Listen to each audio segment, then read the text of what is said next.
Hey everybody, DK here with Mr. V Amps, and this is going to be the Rookie's Guide to Guitar Amplifiers Part 3.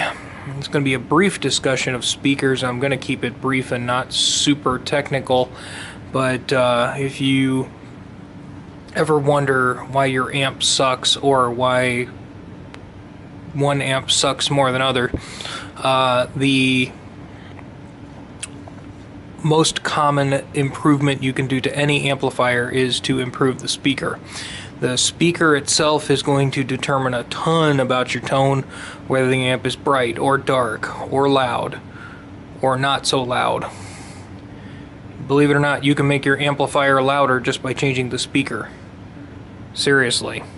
And there's a weird relationship between wattage and volume that we really need to mention. One of the biggest questions I get about my amplifiers, particularly the red one there, Smokin' Joe, or the Braddock amp there, people turn them up and go, "Holy crap, that's loud! How many watts is that?" And I have to tell them, 12, 15. Mr. Big back there is 80 watts. It'll blow your face off at volume level 2.5 or 3. But that's neither here nor there. How come these little amps can do some serious sonic damage? Let's find out. Let's look a little bit at the anatomy of a speaker. I got something super cool. So anyway, under normal circumstances, in order to show you what I want to show you, I would have to dissect a speaker. And I do have some junk ones around here that probably deserve to be dissected, but it's cooler if I could show you the innards of it with it still intact, right? So when we look at a speaker in a catalog or on paper, they don't tell you a heck of a lot. So let's just give you the briefing here. Obviously it's going to talk about the diameter, and that's usually the diameter of the basket there, not necessarily the cone. Like if you buy a 12-inch speaker, you're going to cut an 11-inch hole to drop it into if it's, going to be back mounted. But pretty much all musical instrument speakers do not have a foam ring. They have an accordion ring. It makes them a little bit stiffer, and it makes them more relatable to high range and also to high volumes, because foam can tear. The foam speakers we use for hi-fi are primarily for a limited frequency range. We have a woofer, a mid-range, and a tweeter. In your musical instrument amp, it's usually one speaker, maybe with the help of a tweeter, trying to produce all of the sound. Your cone here may be smooth, it may have ribs, it may be thick, it may be thin, and that is going to determine your tone. A thinner cone is usually better at producing mids and highs because it's easier to move. It's just a matter of physics. If you want to push a heavier object, it takes more work to push a heavy object than it does to push a light object. The ribbing on the cone usually produces a less distorted sound at higher volumes because the cone itself is stiffer and can't flex and bend. The speaker itself will create distortion, not just the amp circuit, but that's going a long way. And just to look at a speaker, some of the oldest speakers had a little tiny felt cover right over the voice coil in the middle, and some of the other ones, particularly bass speakers, generally have a bigger and bigger dust cap. Usually the bigger the dust cap, the more bass oriented said speaker is. Check out that speaker. That's a 10-inch speaker with a dust cap that covers half of it. That's in a big old bass cab. Fire bass, 810s. That's a lot of bass. All your bass are belong to us. Okay, so speakers that don't suck have a couple of important things about them we need to talk about. They're basically, a speaker is nothing more than an electromagnet pushing against a permanent magnet attached, or actually, excuse me, it is a permanent magnet with an electromagnet that is attached to a coil pushing and pulling. So, it can push the cone out and pull it back in. Yay, really tough. We'll look at that stuff in a little bit. But speakers that suck usually have a either weak or small magnet. There are several types of magnets. They're Alnico, which is the oldest style that we used to see. There are electrodynamic, which is like an electromagnet on electromagnet. That's really old. You're probably not going to be buying those at the store. So Alnico, old school, small magnets that are powerful. Ceramic, the most common, the big common speaker magnet. And then neodymium, which is a little tiny, super powerful magnet. And those are cool too. Everyone kind of has a different sound and some different mojo. But again, that's neither here nor there. There are some other great videos all about dissecting a speaker. Let's keep it simple. Let's not get too technical. Now, this being a PV Scorpion, it does something amazing, and I love it for it. Okay, when you were a kid, you probably played with magnets at home, right? I got a magnet. And you know, the closer magnets are together, the stronger the pull is, right? You put them close together, they start to pull harder and harder, right? We got that, right? So with speakers, the same kind of thing goes. You have a magnet. This is a big honking speaker magnet. See, that would be the back, this would be the front, and there's this thin gap there, and inside of the thin gap goes this voice coil wrapped piece of wire. Right? You got this coil, which is an electromagnet. When you put electricity, which would be your audio signal, through that, you get an electromagnet that can go plus or minus. So it either pulls into the gap or it pushes out of the gap. That's really not rocket science, right? Okay, so this is the most misunderstood, couple of the most misunderstood things by rookies about speakers. When you're buying a speaker, the wattage rating of the speaker has nothing to do with the volume level. It really doesn't. The wattage is all about this voice coil and how much electrical energy you can put through it before it becomes too hot and melts.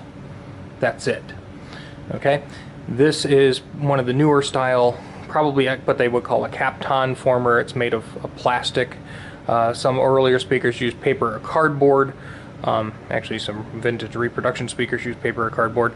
And then you also get some of them that use like aluminium, which helps dissipate heat. But essentially, if you put too much electrical energy through here and exceed the wattage rating, this gets hot, then the coil melts and it dies.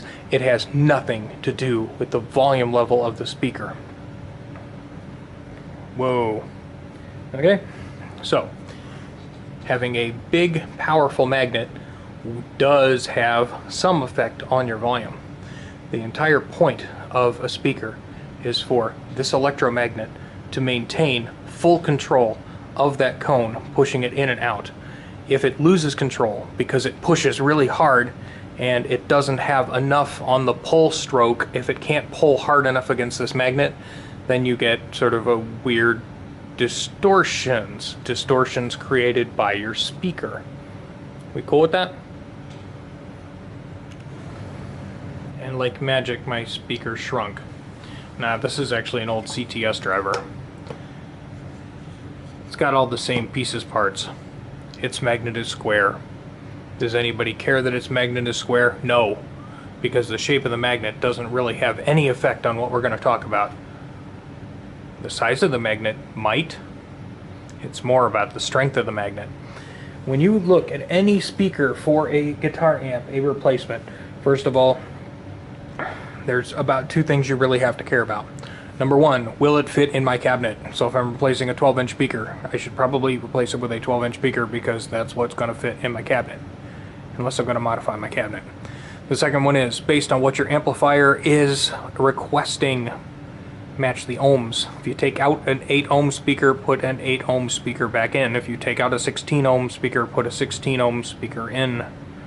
Okay, and now here's the third secret to having a loud as heck amp. An amp that can blow away the competition with the same wattage. Go online to, say, Eminence's website. But DK, I don't like Eminence speakers. Fine, go to Celestian's website or Jensen or whatever. I don't care. When you look at any model speaker, there is a parameter on there called sensitivity.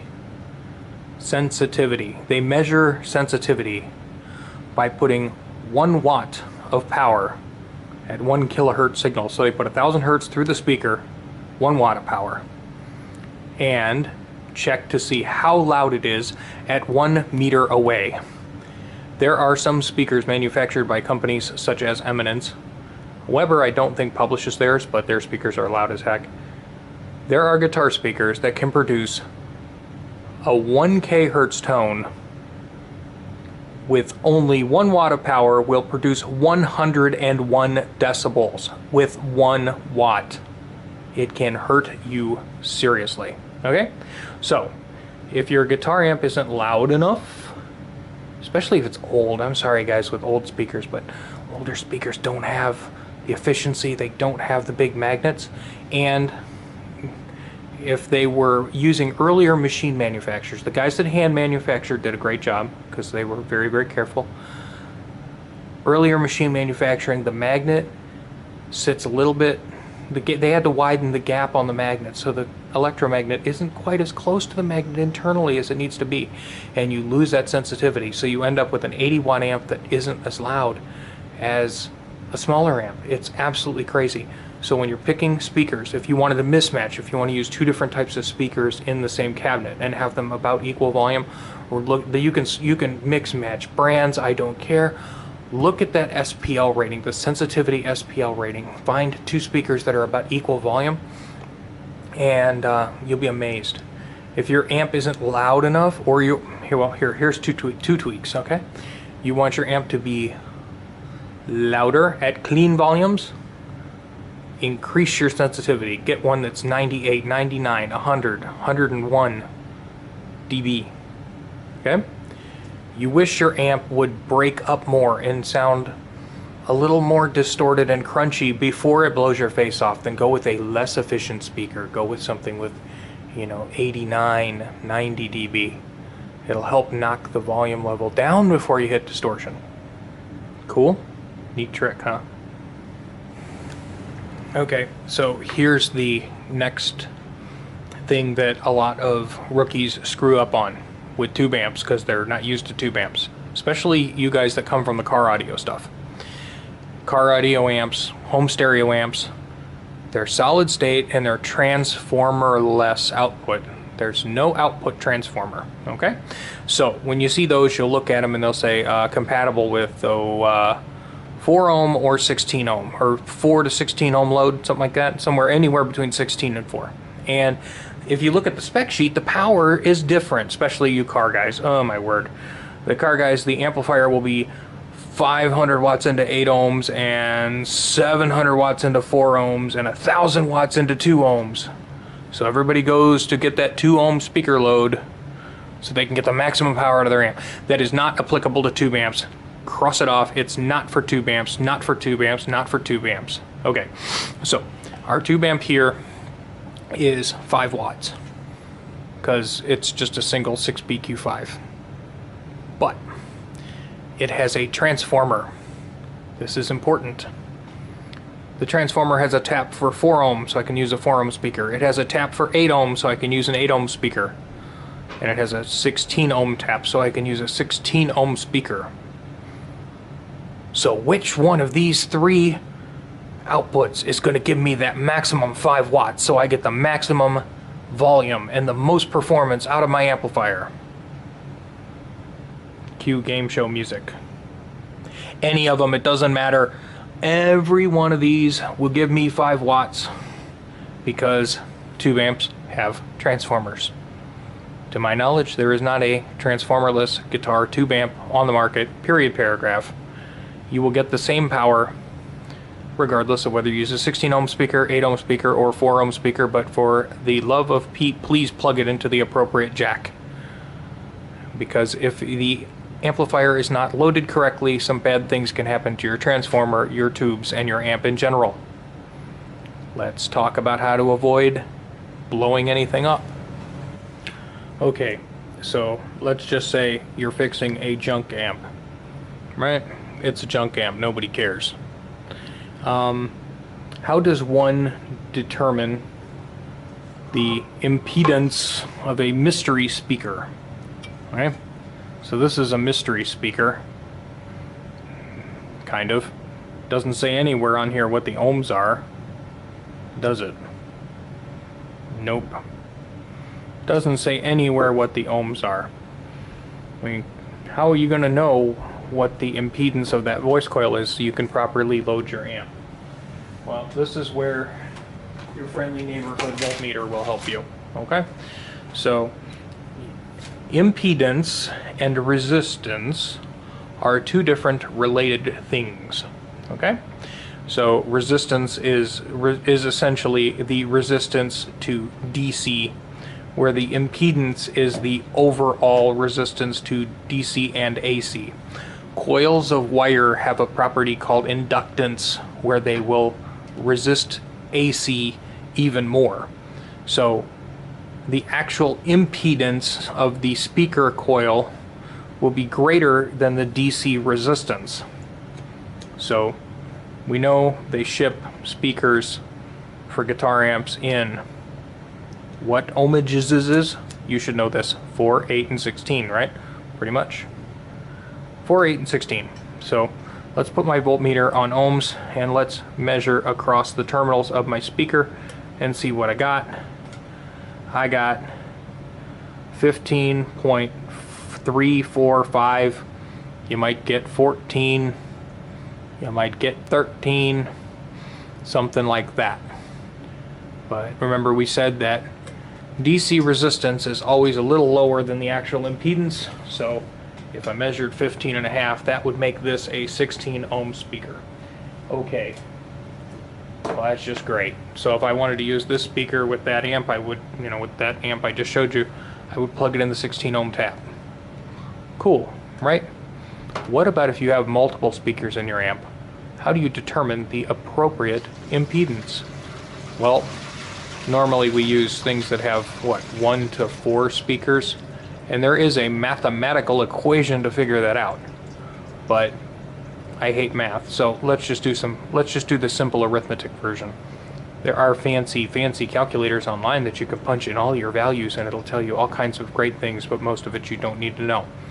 So let's just talk about series wiring, parallel wiring, and whether you get more or less impedance. Okay, so because 8 ohm speakers are the most common speaker that we will see in guitar amps, I went and got 8 ohm speakers.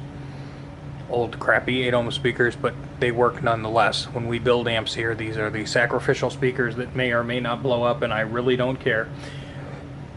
Okay, so we are demonstrating here parallel wiring. Okay, parallel wiring, which means we have 2 leads that go to the amp, a plus and a minus, and they go to, so let's just follow the yellow wire. It goes from the minus of the amp, or the negative out of the amp, to the minus of speaker 1 to the minus of speaker 2. The green one here, which will represent our plus, goes to the plus of one speaker and then on to the plus of the other speaker. So we have 2 paths through 2 8 ohm speakers that equally will share the load. Okay? These are in parallel. This is the most common way you see speakers wired. When you have speakers in parallel, you divide. So we have an 8 ohm speaker, 8 ohms resistance divided by 2 speakers. 8 divided by 2 should be 4. Our DC resistance is about 4.9 or 5. Well, why would it be higher? That doesn't make any sense. Well, it kind of does. Look at all the wire on my leads. I've got leads, I've got wires. That's going to make DC resistance, but 8 divided by 2 speakers is 4. What would happen if we put in, what would happen if we did a 8 ohm speakers in a 412 cab and we wired them all in parallel? That would be 8 divided by 4. It would only be 2 ohms. It'd be a 2 ohm cabinet. If you have a 2 ohm compatible output tap on your transformer, great, more power to you. Most of your Marshall cabs have 16 ohm speakers. 16 ohms divided by 4 speakers, 16 divided by 4, 4 ohms. Is this starting to make sense? So what do you do if you got a Vox amp? This is for you Vox AC30 owners. That has 8 ohm speakers, but the taps on the back of those amps are maybe 8 ohm. Some of them have an 8 ohm. Well, that doesn't work if you have 2 8 ohm speakers, right? Because if you wire them in parallel, that's going to give you 4 ohms. Well, that ain't going to work. Could you wire them some other way to get something other than 8 ohms or something higher than 8 ohms? Yes, you can. It's called series wiring. Okay, so if my meter probe leads represent the wires coming out of your amp, if you notice, our amp goes to the plus of the first speaker, and then we go from the minus of that speaker over to the plus of this speaker, and then to the minus of that speaker back to the amp. This is called series wiring. That would essentially mean that the signal would have to go, it couldn't choose and equalize and have a divided path. It would have a forced path through both speakers. It has to go through both coils directly. It's not dividing it amongst 2 coils, it's actually forcing it through 2 coils, adding them together to form one big coil. So with 2 8 ohm speakers, it would be 8 times 2, because we have 2 speakers, and that would be, should be what, 16? Our meter says 14, 13.8, 13.9. Yep. That's how they wire your Vox AC30s. That's how they wire a lot of Vox amps. Voxes seem to really dig 16 ohm loads. And that's okay. Does that mean you're getting less power? No. Does that mean it's not 30 watts? No. Y'all following me here? What would happen if I took 3 8 ohm speakers and wired them in series? That would be 24 ohms. Does anything have a 24 ohm tap? No. So series wiring is a lot less common. They usually take a 16 ohm speaker, or they do make 32 ohm speakers for bass cabinets, but they usually take a higher ohm speaker and wire them in parallel to make a lower impedance to go to the amplifier. But regardless of what you have, you can kind of make it work. So if I wanted to hook 2 speakers up to my little Epiphone amp, I could use these 2, right? I could wire them in series like this and use the 16 ohm tap, or I could wire them in parallel and use the 4 ohm tap. If I had 2 16 ohm speakers, I could wire them in parallel and use the 8 ohm tap. Or I could wire 4 of them in parallel and use the 4 ohm tap. A lot of things you can do with series parallel.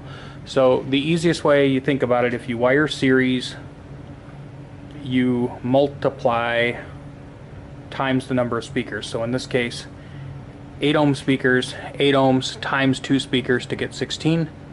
And if you are doing parallel wiring like we did in the first round, you take the impedance of the individual driver and divide it by the number of speakers. So we had 8 ohm speakers divided by 2 speakers to get the 4 ohm load.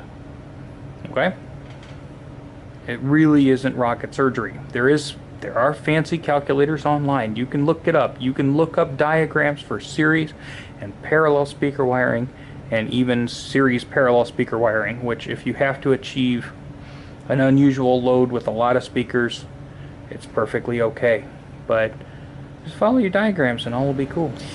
Yeah, before we get out of here, one more thing I wanted to talk about just in regards to speakers and efficiency and volume and wattage. As you know, as amplifiers get higher power in watts, you know, you have your little bitty 5-watt amp that you can carry around easily. I make a lot of amps that are like 15, 20 watts. I have made some that are more, but look at the relationship of decibels to watts, okay? This is what we're trying to talk about. About 6 to 10 decibels is perceived as half volume, okay? So let's look right in there. At about the half mark, let's go right in the middle here. That would be right about there, right? That's halfway between 6 and 10 would be there. There? What is that on the scale of watts? It's about what, 12 watts? 12 watts, 15 watts, 15 watts. Okay? 15 watts. 15 watts is about half as loud as 100 watts. Holy cow. Crazy stuff, isn't it? So the easiest way to get your amplifier louder is to increase the efficiency of its speakers. Buying high efficient speakers and using more than one. So obviously understand your impedance. If you add an additional speaker, you increase your sensitivity by a range of about 6 dB. That effectively doubles your sensitivity. So on a 5-watt amp, and you know, if a 5-watt amp can get up with we'll say 100 decibel sensitivity speakers, and we put 2 of them together, now we've increased our sensitivity by 6 dB. That thing's going to be friggin' loud. Even with 5 watts, you can keep up with the drummer if your speakers are sensitive enough. The reason I'm telling you all of this and about speaker sensitivity is to save your wallet and to save your back. Carrying around a 412 cab of inefficient speakers versus a 212 cab of efficient speakers, you may be able to reach the same volume level with only 2 speakers instead of 4, and with half of the watts and half of the weight. Seriously, take this efficiency business seriously. It'll save your back.